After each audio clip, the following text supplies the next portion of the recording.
Hello, welcome to the Tech for Good podcast. We are very passionate about two things, technology and our world. In each pod, we will be interviewing some fascinating people, business leaders, but those with a special interest in solving the biggest issues facing humanity today. Think the environment, think healthcare provision during a pandemic, think global social injustice. If you want to know more about technology's immense potential to fix and transform, then you're in the right place.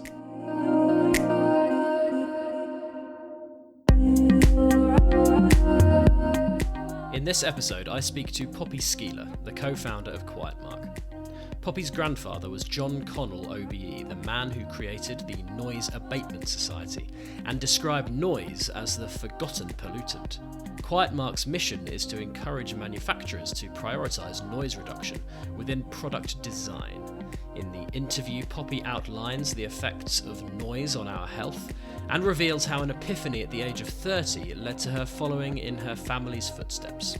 But first, here's more on Grandfather John.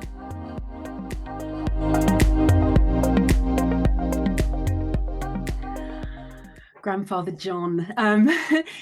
Well, it's extraordinary actually looking back now when I'm 46, looking back at obviously how I knew him in my childhood. And if someone had told me right now I'd be doing like what he was doing, I would have like burst out laughing. It's ridiculous that I would be doing that because he was quite an extraordinary man. He was an entrepreneur, and I just remember him as a child very immaculately turned out, always very disciplined, a man of few words, and he kind of lived by his action. And he'd sort of take me around the block walking to talk to me about, factual things. It was a different era, and but he was a man of mission. That's really how I remember him, even as a grandfather, that he had this passion and that was sort of beyond reason, really, often with some of his projects. And he was very much just aware of a lot of noise acceleration happening after World War II. And he wrote a letter to the Daily Telegraph in the, the readers' letters saying, is anyone else experiencing this? And in those days, with no computers, and he got literally sackfuls of mail, handwritten mail, people saying, wow, yes, absolutely, it's terrible. And so he thought, well, this is a problem and let's solve it. So he set about single-handedly lobbying Parliament. And the Noise Abatement Act was passed, which in sort of layman's terms means that for the first time noise was actually put on the map as a pollutant. And then he set about setting up the Noise Abatement Society. That sounds very retro now, but it's still rocking. It's still like 60 years. The anniversary was last year, which my mother now runs. And QuietMark was born 10 years ago, really as a kind of next generation expression of helping everyday people and industry to find noise solutions really easily. Looking back at what your grandfather achieved, it's quite extraordinary, really, wasn't it? And are you surprised that, obviously this noise pollution is a very kind of big topic now, but back then he was the person who kind of recognized this, and he was the person who managed to bring together all these other people who had the same problem but hadn't been able to kind of either express it or even thought about it, maybe. That's quite an extraordinary thing for your grandfather to have done that. He was, I would say, way ahead of his time, and also tackling such a huge problem because it's everywhere. It's everything. It's how buildings are made. It's the technology inside. It's sort of an infinite issue to solve, and the only way to do that is collaboratively working with all the different stakeholders. Whether I say stakeholders, that's a bit of a commercial term, but whether it's general public, also people that make the machines and materials, but also getting the message out so that people can actually choose and know and understand the benefits of choosing and how it affects their health. It's really a family mission, isn't it? That must be quite a unique thing, really, to be part of. It is. I kind of don't often look at it. I just sort of take it as normal. But Mum and I, we're on the phone all day, every day. Obviously, we're in lockdown at different ends of the country now, but I think there is something very special about working with family. You can knock heads a bit too, but there's almost like a kind of same sense of business or the same sense of I don't know, like in the olden days, if your father was a carpenter, you became a carpenter. Nowadays, maybe people go off in different directions, and maybe we've just got an old-fashioned thread here going, that there's a sense of mission to the family with sound. Yeah. It certainly is a fascinating story. You mentioned the Noise Abatement Act, which was kind of the not the end of your grandfather's work, but I guess what he is kind of most remembered for. This extraordinary journey of a man writing a letter to a newspaper and ending up actually changing the law around these things. You've kind of mentioned it already, but maybe tell us a bit more about what the Noise Abatement Act kind of achieved. Well, I think before it was established, there was no way of saying that noise was dangerous, or having any law associated to it that could then have a impact upon human health. And it began the journey really of everyone focusing on it and putting investment towards it to tackle it and solve it. So it was a kind of measurement stick really to begin that journey at that point. Yeah, it was a massive change. I think mainly also because like sound and light are the whole of our existence, and up until that point, all sorts of measurements and factors were taken in for the consideration of anything that's ocular that could be seen. But in terms of oral measurement and regarding human health, that hadn't even been charted. There probably are still some people today who are unaware of the problems and the dangers of noise pollution. Maybe you can kind of describe what those are. Absolutely. Well, noise pollution is very simply put, is unwanted noise that is detrimental to health.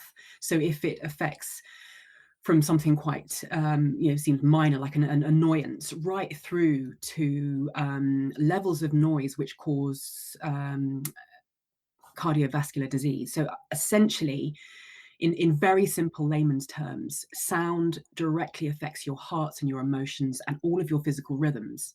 So depending on how much you're having to cope with, how much is coming at you, your body has to work to shutting it out or computing it.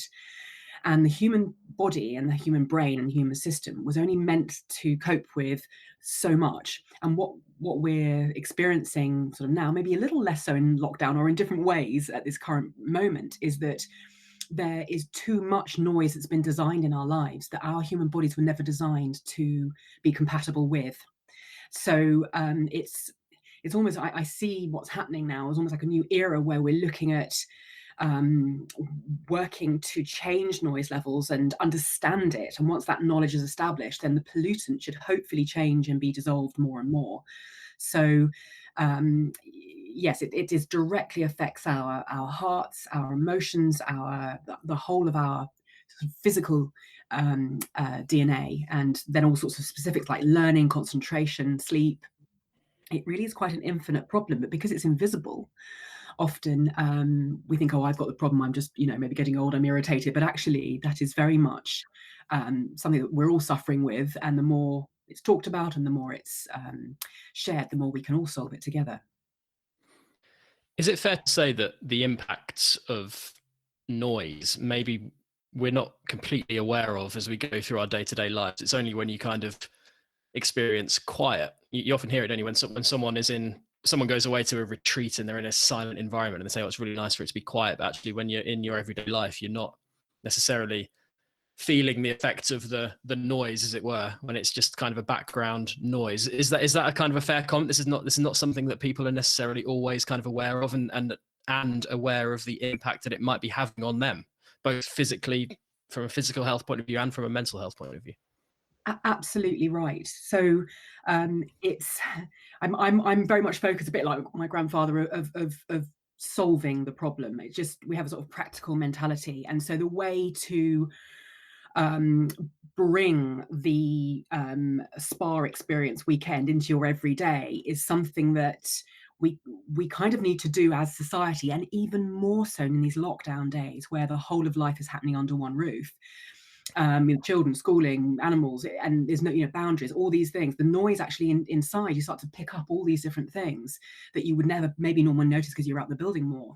So in terms of bringing in and almost guarding, like you would any other schedule or appointment, quiet time or a silent space, or it's almost something, because of the effect of sound upon us, because also I kind of believe, a bit like an elastic band that's been really, really stretched, there comes a point where it snaps. And if we sort of zoom out into a sort of bigger perspective here on society, perhaps we could say, in terms of noise pollution and sound, that it was getting stretched so far. I mean, putting the pandemic aside and the terrible, navigation of the COVID, we were also at a point last March where schedules, travel, everything was extremely intense across the world. I think we all felt a bit of a relief in some ways to be slowed down. And that's given us an opportunity to sort of take stock and start to bring in new values. And I think one of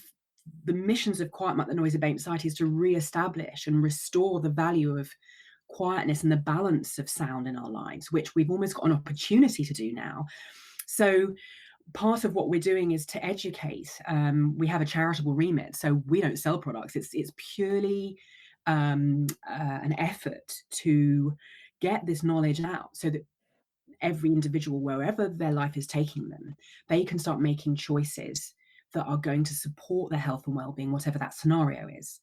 So I think we've all suddenly got to focus on lots of different aspects of the way we're living and what needs to slightly change. And I think one of those really big new trends of the moment is sound and silence, and time to allow our bodies to rest and listen.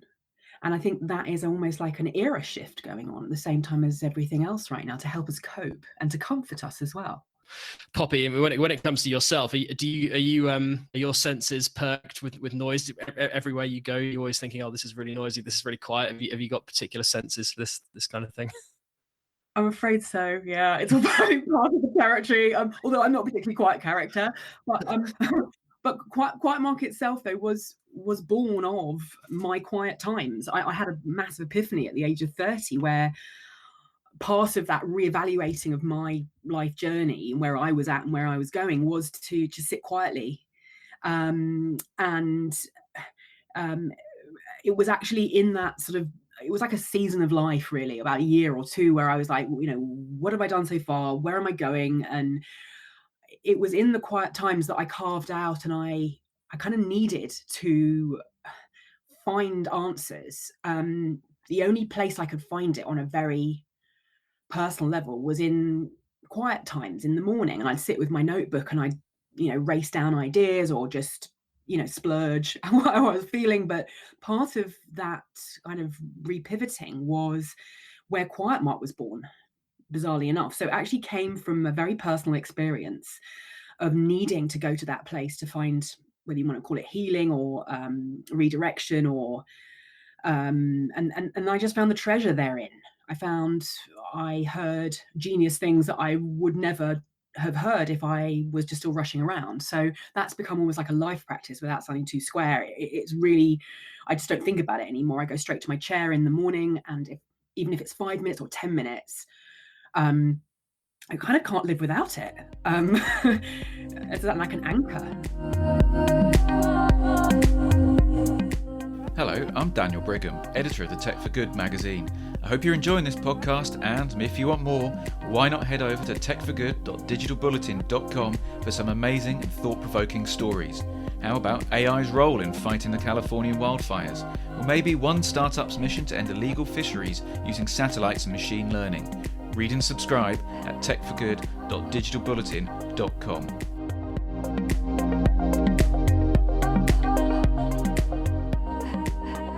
Okay, Poppy, so you're the founder of Quiet Mark. For the benefit of the listener, can you tell us all about the company, what it does and what its mission is?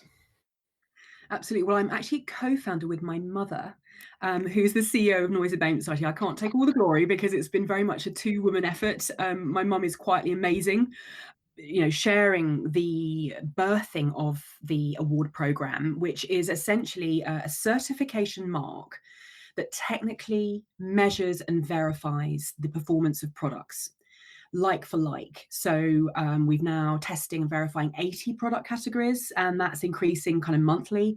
And we have expert teams of acousticians who work with us in our assessment team to basically verify claims and performance. So whether it's a kettle, a dishwasher, or building materials, fabrics, appliances to commercial machinery.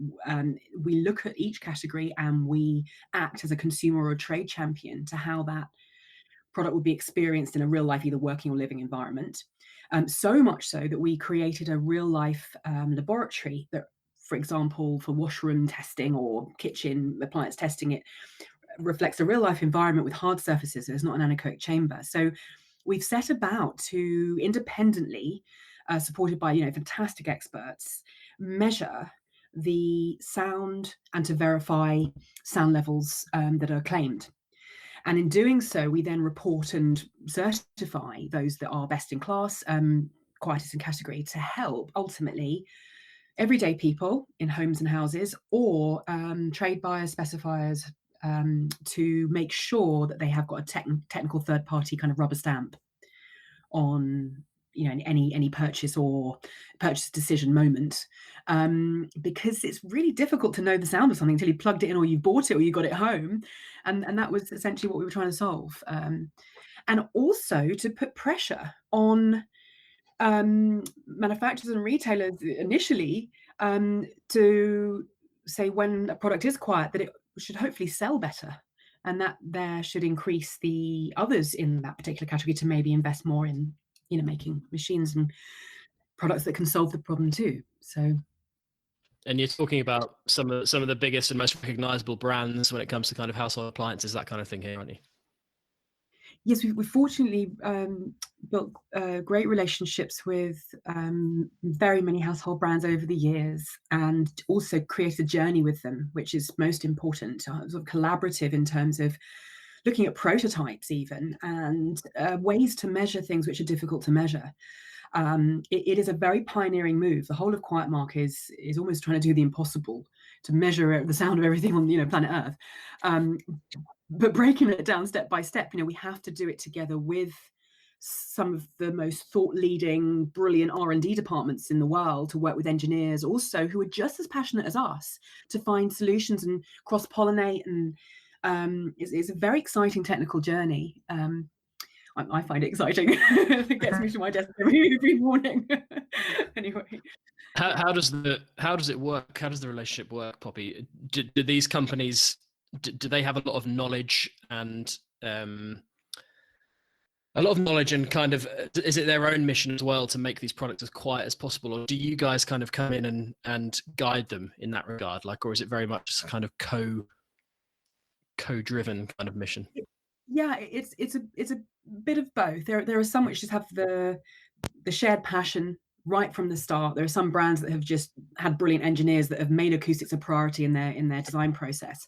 There are others that are suddenly going, shucks, we need to make this a priority, because look at the sales of quieter products when it's got a QuietMark on it. So some of the latest statistics from one of our long-standing retailer partners is showing such a surge, especially since lockdown, of QuietMark product searches on their so many millions of their customers. So in that sense, the driving of sales of these QuietMark awarded products, I presume, is making everyone go, well, this is a new trend, and this is it is the future. It's also a duty of care to the human being that you're designing for. If you really care about your customer, you're going to make a product that's going to be comfortable, supportive, protective. And when you're designing with sound that is intrusive or hasn't been crafted as beautifully as the physical, ocular visual design, that sound is going to cause discomfort. So I think it's, on many levels, I think people are awakening to design being as important as the visual design on many other areas of the product. Also, I think there's a lot of, brilliantly talented acousticians that maybe haven't been given the millions behind them to be able to go in that direction. And I think now maybe is that tipping point of acoustics and all the variance of its amazing measurement, because decibels is only just one aspect of sound measurement. And I could waffle on for hours about that, but I probably won't here and bore you. But things like sound quality and tonalities and frequencies, which are not reported on a standard ERP label, are very much how we experience sound. So the wonderful acousticians in R&D departments in some of the biggest brands in the world can now maybe flex their muscles a bit more or were already and now can do more so, to create amazing machines of the future, or products that can entirely change the way we're moving as society into how we build our homes, and almost bring, I mean, I could even leap to say healing. I mean, sound, the right frequencies can be healing. So if you, I'm sort of going off now onto a whole nother tangent, but if you listen to the beautiful sound of ocean waves, you know, it's broadband sound, that actually is very calming and healing, like what you get at a spa. Whereas, you know, so why should we have beeps and bleeps that are actually making cortisol shoot, you know, as a kind of survival tactic whenever you hear a notification? You know, there's a way to design that is intelligent and beautiful, and I think that's our encouragement, you know, at large, really. It might sound an obvious question, Poppy, but how difficult is it from an engineering perspective to make machines quiet? I'm guessing it's very difficult. Brilliant question, because okay, let's go to a kettle, for example. You know, you've got to make that kettle boil if you're an engineer in like under 2 minutes.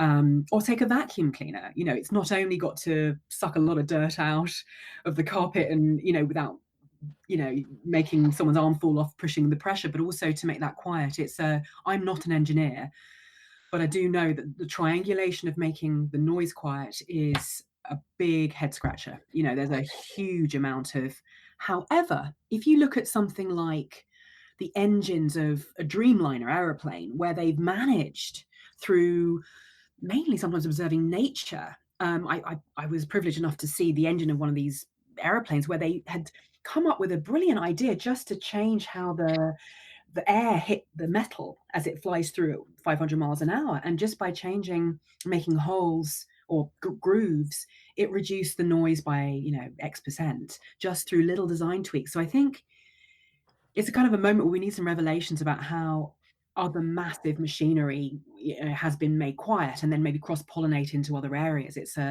be amazing to have a forum of acoustic designers talking from across industry. I'd love to host that if anyone's up for it. You know, just kind of go, well, yeah, you know, look at the owl's wing, how it flies, you know, and I think James Dyson's very famous for looking at nature for his design. So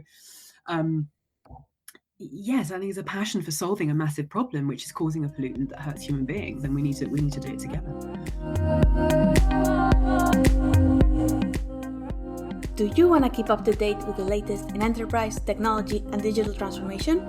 Visit digitalbulletin.com for news, long reads, thought leadership, and so much more. That's digitalbulletin.com.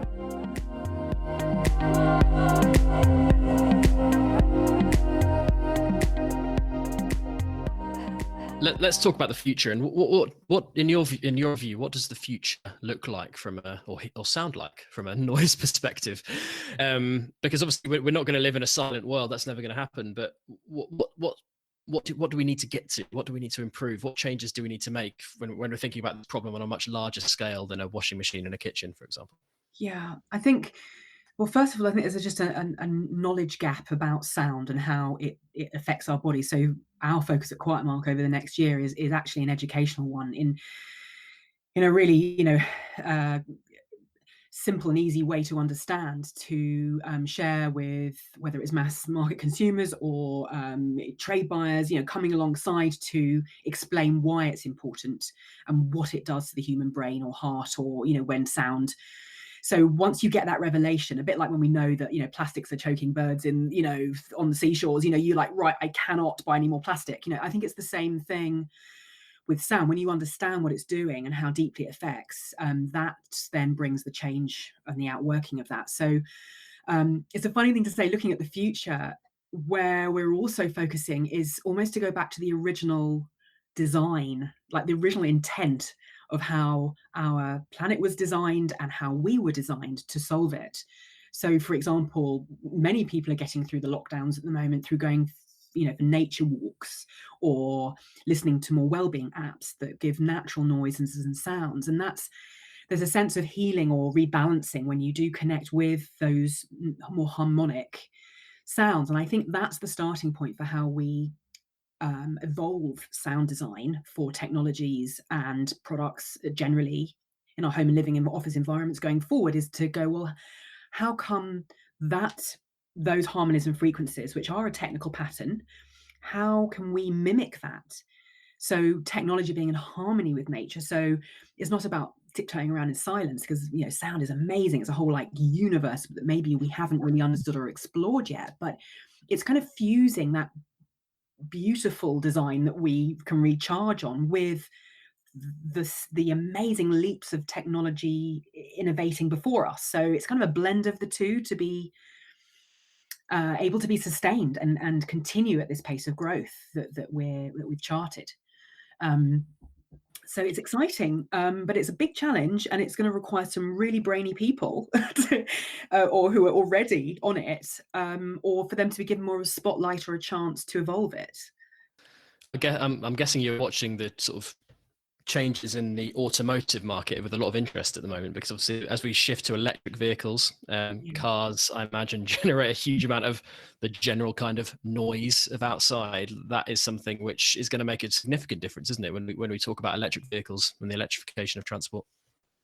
It is a huge shift, good in many ways, and also an acoustic problem, because there's more silence and there's more potential issues of people not hearing a car coming. And so actually one of our Quiet Mark certified products is an extraordinary broadband alarm that again that could be fitted to cars and vehicles, that has a broadband frequency. So the introducing of all alerts and beeps and bleeps don't suddenly then overtake the wonderful strides that an electric car will provide for the environment by depleting it with then a noise pollution issue. So there's sort of a rush to have sound alerts for cars now, but hopefully the ones that are chosen and employed, on a big scale, will also take into consideration these options that are again harmonious, or haven't got vehicle reversing. It's